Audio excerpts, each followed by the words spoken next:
Just Inspector, your favorite father. Yo, the boy Megas. Yo, what's up, people? It's the Megas. Pablo, 2190. 2-1. We're shooting in the rain, man, and Anna P. Back up, man, my life been messed up, but I will not let up. Gotta get these racks up, yeah. Guess what? Now I'm feeling blessed up. I'm the proof. I got a hold out to prove. Ain't scared of no cuts or no bruises. I gotta move. I'm going straight to the booth. I'm bringing the heat with the truth. You got no clue what a nigga going through. Just know with the reason I'm hustling through. It's that revenge of the dreamers. It's the addition of overachiever, overcalculated. What's good, people? It is your favorite father here, and I'm here with Ruan. Sorry? Ruan. Ebo. And Ruan, I saw you here about the lights. Do you mind telling the viewers more about the lights in terms of type of lights to use for broadcasting, music videos, and all that? So, bro, we are here with Nanlite and Nanlux. Everything at Alpha Fest is lit up by Nanlite and Nanlux. So basically, it's full LED. What's very nice about the Nanlite and Nanlux range is that it starts at the very small stuff that you can see on the table, from practical globes to little camera lights, all the way up to massive lights that's like the equivalents to the big HMIs, the 1.2s, the 1.8s. So you can shoot anything from like continuous light for little photography or car scenes, YouTube channels, streaming, all the way up to massive films like they do for the Netflix series and stuff like that. And the nice thing about the range is that most of it's controllable straight off your phone via Bluetooth. You've got full color units, you've got bi-color units, you've got straight daylight units. So the versatility is there, so you can shoot whatever you'd like. Which one would you recommend, let's say, for a night view music video? So, I mean, bro, for the Forzas, we've got quite a bit of them. These lovely ones are there. Key and full, straight daylight, or like a bi-color for maybe a few warmer skin tones. You can do that. And then for like effects, you've got nice little pavo tubes, so you can put them in the back. You can do some pixel effects. You can add some color. You can hide them in the background. You can hide them in the foreground. I mean, even if you want to do like Star Wars effects, they're phenomenal. So, if I may ask, which one would you recommend for a person who's starting in terms of videography or YouTube channel? Bro, I think it's always better to start out with something small and build up your kit. So my advice is always that guy you see over there that's lighting us very beautifully. The little 60C has all the versatility because you can replace all of your little lights with it, and it's full color. So you can do a nice little key or a full backlight for yourself, light yourself while you're editing and you want to do some BTS, and then when you do interviews, it's phenomenal. Okay. Thank you very much, sir. And I hope you guys are watching now you know the lights you need to get for you to start your journey in the videography light. Thank you. Ladies and gentlemen, it's the time of the year again. Sony Alpha Festival is here, baby! Woo! For the last time, Lina Lak, ke o fentse moase. What am I looking at? So you came back. You've been killing all the gangsters ko Mamelodi. Do you know who you have to answer to for that? High table. Hish. That woman is very irritating. Kare Vicky Guerrero ko WWE. For these matters, you won't be allowed to come to Josie, Alex, Liko Soweto, especially Dago Gong. And where else, Kana? And the Continental. Bingo! Gangsters are people you can't mess with, Papa. These people are very faithful to paying their cold drink. When are you think you can just arrive in South Africa and start killing again? Yes, Mike, you get me. So, often said, do you mind telling the young YouTubers like us how to start up in terms of YouTube? To start on YouTube is simple. Just start. That's it. There's no other thing. What do you need? Think of an idea of what you want to show people, and then just go out and do it. Use a phone, use a camera that you can buy, use whatever it is that you have right now. It doesn't necessarily mean you must go out there and buy an Area Alexa. Area Alexa costs like freaking, or a Sony Venice. Sony Venice costs like 1.5 million, you understand? So you don't have to go out there and buy that. Just use what you have right now and start and shoot. That's it. So even us, when we started making content, we went like, oh my God, we want to make the best shit ever, man. We out here, yo, let's go. No, we didn't start like that. We just started making something. We put it out to the internet. People loved it. And then today we are as big as we are because we simply did that first step. We started. Okay, nice. In terms of like the easy way or the fastest way to get monetized YouTube, what advice could you give the people out there? It's easy, man. All you need is 1,000 subscribers, and then you just need one video to go viral. I think whether it's a short or a. Well, at this moment, you need 1,000 subscribers, 4,000 watch hours, and then if you are on shorts, it's 10 million watch hours per short. 10 million watch 10 million, hours. yeah. Oh, that's a lot. Yeah. So, what's the secret for you to get? For me to get there, especially with shorts, I think we just made content that people can relate to. So that's the number one thing. And also know the market, like who are you sending this content to, you know? Who are you making it for? So we try make global content. We don't try make like African or I'm Zulu or I'm Tswana or I'm Xhosa. We don't try to do that. We try to do everything. The number one thing is to put like your content in English. I think English helps a lot, because the moment a person clicks into your video, they can immediately understand it, because English is so global, you understand. So don't listen to people that say, "Hey man, why are you kulumi Zulu? Yeah. So like the type of English we speak, you know. Yeah. So it's up to you. It doesn't really matter so long as people can understand. Like look at the Nigerian content space, for instance. That market is blowing up because they speak English that people can't really understand. You understand? Wow, you took long time to come. I'm networking. There's humans. So I'm asking, what advice does he have for the new content creators who are coming up? What advice would you give them? Find your voice. I feel like we're in a generation where so much is available to us, so much digital integration, development is there, and if you have a phone that's got a camera, you already have digital media on the palm of your hand. So I think it's very important for people to find their voice. I don't know if you said something about finding the voice, didn't it? And finding the voice really is, it goes back to the word that everybody uses. Oh, it must be authentic. Be unique. Authentic is such a big word until like we are and you break it down to what is actually authenticity. Authenticity just simply means be true to yourself. Be aware of who you are in a different space. Be aware of who you are in a different time, in a different season of your life, and also be aware of yourself as you evolve as a person. Because what you like when you're 20 is going to be different when you're 25. What you talk about when you're 20 is going to be different when you're 30. And when you start social media, you're already essentially starting with a market that's already in your age bracket maybe, or they're interested in things that you are interested on. So you can't stick to the same topic for like 15 years. It does not make sense. It's not going to make sense. Your audience is growing as much as you're growing. As much as you're aging, your audience is also aging.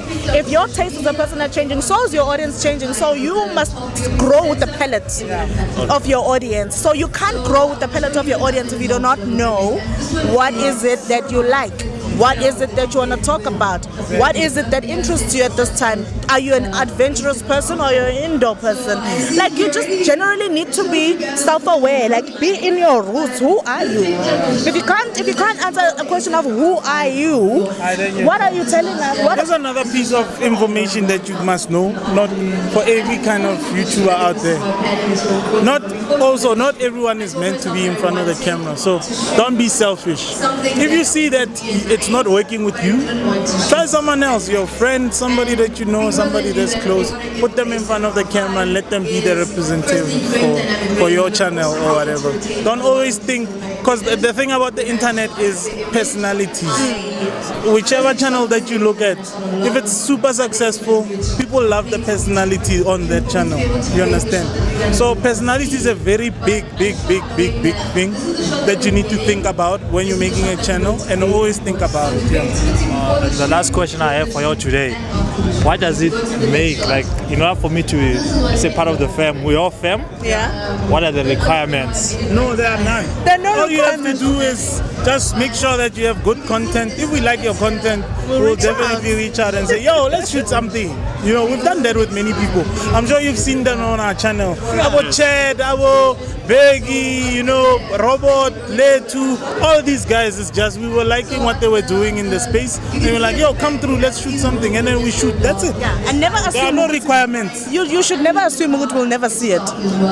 We consume internet. Yeah, well, We consume internet. We see things. We see everyone.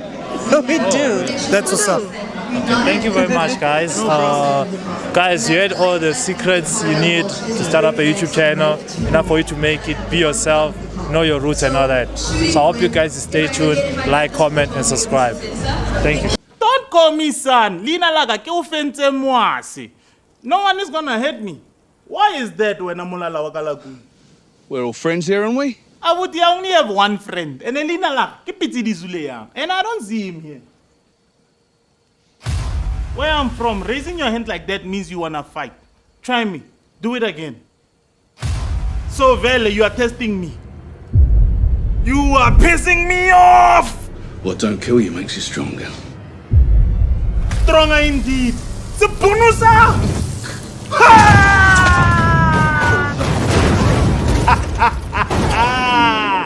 I told you, don't disrespect me. Ke prodigy ya homelander. Next time when I give you a warning, link kutlwel. Do you mind telling us in terms of the art you're doing today? Yes, so there's two arts that we represent at our dojo, Rukenchi Dojo. The first one is what we're doing is called Iaido. And Iaido is the art of claras beginners. We don't use any swords that are sharpened. They are blunted swords. So we learn how to draw the sword, cut with the sword, and then put the sword back safely. So my sensei always used to say the sword is designed for one reason and one reason only. It's to cut. Either it cuts the person in front of you or it's going to cut yourself. So you learn how to use the sword. So how long does it take? How long did it take you to get to this stage? Okay, so that's interesting. For Iaido itself, I only started in 2019 during COVID. We had an online teacher from America that taught us how to use the sword online. And then I met my American teacher in Switzerland for the first time last year. So that was, 3 years later I got to meet her.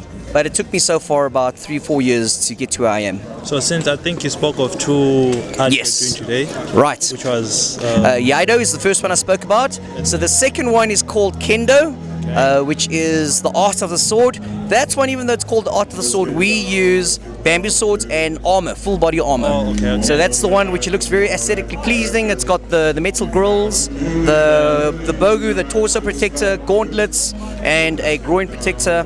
And we use bamboo swords because in that one we do full contact sparring. And because we like our partners, we don't want to kill them. We want to keep them. Hence, bamboo and armor keeps them safe. Okay, so let's say for an upcoming martial art or this type of, how do you recommend them to? So it depends on the person's personality. If you want something that's fast, dynamic, very cardiovascular intensive, and you have a bit of competition, then Kendo is definitely the one to do. Because Kendo, you get to test out your abilities against someone else's. All right? Whereas Iaido, it's more meditative. It's about concentrating on the movements of your body and controlling your mind and your emotions. So that is more meditative in nature. Okay, and do you have a dojo where people can come through and Yeah, so we are based in Johannesburg. We've got two dojos, one in Rivonia, one in Observatory. But if you want to find out more information, we have a very comprehensive website, www.rkcdojo.com. Thank you very much, sir, for your time. Thank you, Sasha. And guys, those who are ready to join the dojo, you have heard it here. It's Chris, brother. Chris, nice to meet you, Chris. I would like, if you don't mind, you can tell us more about the gadget you're selling. And Yeah, so we are the distributor for this brand. We have had Hollyland on our books as an agency for probably about 12 months or so. Today we're showcasing some wireless communication headsets. There's a few variants of that. This big guy in front here is just for larger teams. for fielding, for fielding, correct. And for when you're when you're on large soccer pitches and you've got a number of different teams to speak to, then this is a very good system because it does up to 4 call groups. And on that side, we just have the smaller in-studio type of comm set, and that works with one primary headset and then some backup headsets on the slave side. So basically, you'll have a team of people that will be able to listen to one primary headset. Okay, if I may ask, for like content creating and all that, which one would you prefer? So for content creation, Hollyland has another range of products that aren't on showcase today. We call this the Lark range, L-A-R-K. Lark is a wireless microphone which can either be a stereo feed or 2 mono feeds. It clips onto your shirt and there's a little lapel, and also battery powered. Those little units we have online. We don't have any showcasing today, but it is part of the range. Okay, and which one would you, amongst the ones we have here, which one do you think is more affordable? Well, I would say that if your resolution isn't higher than 1080p, then you can potentially look at a Mars 300 or even 400 series. The difference there is a little bit of the distance, and some of the units don't have external antennas like this. So for the Mars 300, I think that would be the best bet to get started on a wireless transmission system. Yeah. Okay, thank you very much, sir. 100%. Thank you for educating the people out there. Thank you very much. Thank you very much, sir. What's good, people? It is your first father, and I'm here with Cedric. Cedric. Yeah. I love your outfit, sir. Do you mind telling us what you are? Well, they wanted a snow warrior. Warriors. Snow warriors, yeah. So basically, what a samurai would look like in the snow. So that's a feeling that they want to get. So yeah. Okay. Since you're a model, right? In terms of I'm not a model. I'm not technically a model, but say I do this as a semi-profession, as should we say a martial artist. So yeah, I actually do Iaido Kendo. So which is way of the sword and drawing the sword. So how long have you been doing this? The martial arts and all that? I've been doing Kendo since '98. Since '98? Yes. I think I wasn't 98. No, I wasn't born yet. Yeah. And I've been doing Iaido probably around about 10 years, but I've stopped doing that because I'm focused on my other discipline. Okay, if for like a person like me who wanna start in the in this kung fu or martial art, what do you recommend? Well, starting to train, just find a dojo to come to just train and start understanding what you're doing. Understanding what you're going to get yourself into. So come experience Kendo. There's multiple dojos in Johannesburg.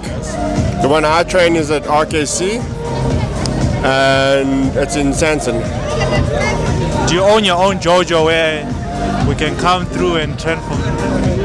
I'm one of the senseis at RKC. So technically been hounded to start my own dojo, and to be honest, I've just been too lazy to start. But it's something that I'm now thinking about starting. Okay. So yeah. So where can people get you for you when you open your dojo? They can come and apply and all that. If you look up RKC Kendo or even sakf.co.za, that shows you the links of all the dojos out there in South Africa. Okay, thank you very much, sir. Thank you for your time. No worries.